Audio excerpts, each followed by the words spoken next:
আপনি যদি বাবা অথবা মা হন তাহলে নিশ্চয়ই জানেন বাচ্চাদের বড় করা একই সঙ্গে কতটা কঠিন অথচ আনন্দের কাজ। তাই এ কথা না বললেই নয় যে ভালো বাবা মা হয়ে ওঠার জন্য কতগুলো প্রচলিত ধারণা এখনই ভুলে যাওয়াটা খুব দরকার।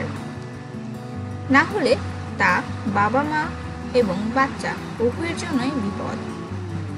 প্রথমবার বাবা হলেই আশেপাশে থেকে অনেক উপদেশ আসে, কখনো বন্ধুরা সেই উপদেশের বাহক হন, তো কখনো প্রতিবেশী বা আত্মীয়রা।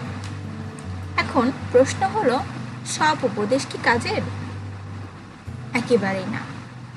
তাই এই বিষয়টা পুরোটাই আপনার উপর নির্ভর করছে যে তারা কোনো উপদেশটি নেবেন এবং কোনটি নেবেন না। তবে একটা বিষয় মাথায় রাখবেন, আপনি যে উপদেশে বিশ্বাস রাখুন না কেন, তার কুপ্রভাব যেন আপনার বাচ্চার উপর না পড়ে। তাই একটু পড়াশোনা করেই জেনে নিন বা কোন জিনিসটা আপনার বাচ্চার জন্য ভালো আর কোনটি নয়। এইভাবেই তো আপনারা হয়ে উঠতে পারবেন একজন ভালো দায়িত্বশীল অভিভাবক। এই প্রবন্ধে এমন কিছু ধারণা সম্পর্কে আলোচনা করা হলো যা একজন বাবা মার কখনোই বিশ্বাস করা উচিত নয়। 1.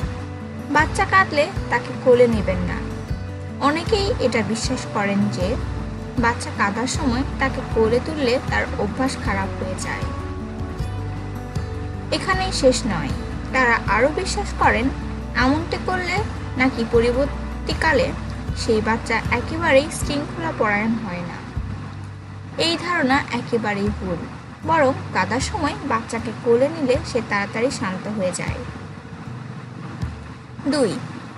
ঠান্ডার সময় সর্দি কাশি হবেই, এটা আরেকটা ভুল ধারণা। আপনার বাচ্চার শরীর খারাপ হবে কিনা তা নির্ভর করে তার রোগ প্রতিরোধ ক্ষমতার উপর। বাচ্চার শরীর দুর্বল হলে শুধু ঠান্ডার সময় নয়, যে কোনো মৌসুমেই তার শরীরে খারাপ হওয়ার আশঙ্কা থাকবে। তাই বাচ্চার রোগ প্রতিরোধ ক্ষমতা যাতে ভালো হয় সেদিকে একটু খেয়াল রাখুন। 3. দুধের দাঁত বেরোনোর সময় জ্বর আসবেই। সেই আদিকাল থেকেই এই ধারণা চলে আসলেও এর মধ্যে একটু সত্যতা নেই। বাচ্চার নাড়িতে বা মাথায় ব্যথা হওয়া মানে তার দাঁত ওঠার কারণে হচ্ছে এমনটা ভেবে নেবেন না। 4. জুস বাচ্চার শরীরের জন্য ভালো। জুস যদি 100% অর্গানিক না হয় তাহলে তা মোটেও বাচ্চার জন্য স্বাস্থ্যকর হয় না, কারণ সাধারণ জুসে মাত্রাতিরিক্ত শর্করা থাকে যা বাচ্চার দাঁতের পক্ষে একেবারেই ভালো নয়। 5. নিজের প্রয়োজনের আগে রাখতে হবে বাচ্চার প্রয়োজনকে, এমন ভাবনা কিন্তু একেবারেই ঠিক নয়। বাচ্চার জন্য দিনের বেশিরভাগ সময় দিয়ে দেওয়ার মধ্যে কোনো ভুল নেই, কিন্তু বাবা মায়ের নিজেদের ইচ্ছা পূরণের জন্য আলাদা করে সময় রাখা উচিত।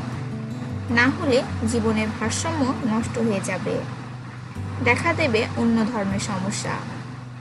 6. বাচ্চার উপর রাগ করা মানেই আপনি বাজে বাবা মা। বাচ্চা ভুল করলে তাকে বকা উচিত, বোঝানো উচিত যে সে ভুল করেছে। এই কাজের মধ্যেই কোনো খারাপ কিছু নেই। তাই কখনো বাচ্চাদের বকা দিলে মনে কষ্ট ভুগবেন না যে আপনি ভুল কাজ করছেন। 7. ভ্যাকসিন দিলেই বাচ্চা অটিজমের শিকার হবে। এই ধারণাটা অনেকে বিশ্বাস করলেও বাস্তব হলো ভ্যাকসিন দেওয়ার সঙ্গে অটিজমের কোনো সম্পর্ক নেই। এমনকি এই বক্তব্যটি একাধিক গবেষণাতেও প্রমাণিত হয়েছে। তাই নিশ্চিন্তে আপনার বাচ্চাকে প্রয়োজনীয় ভ্যাকসিন দিন, তার কোনো ক্ষতি হবে না।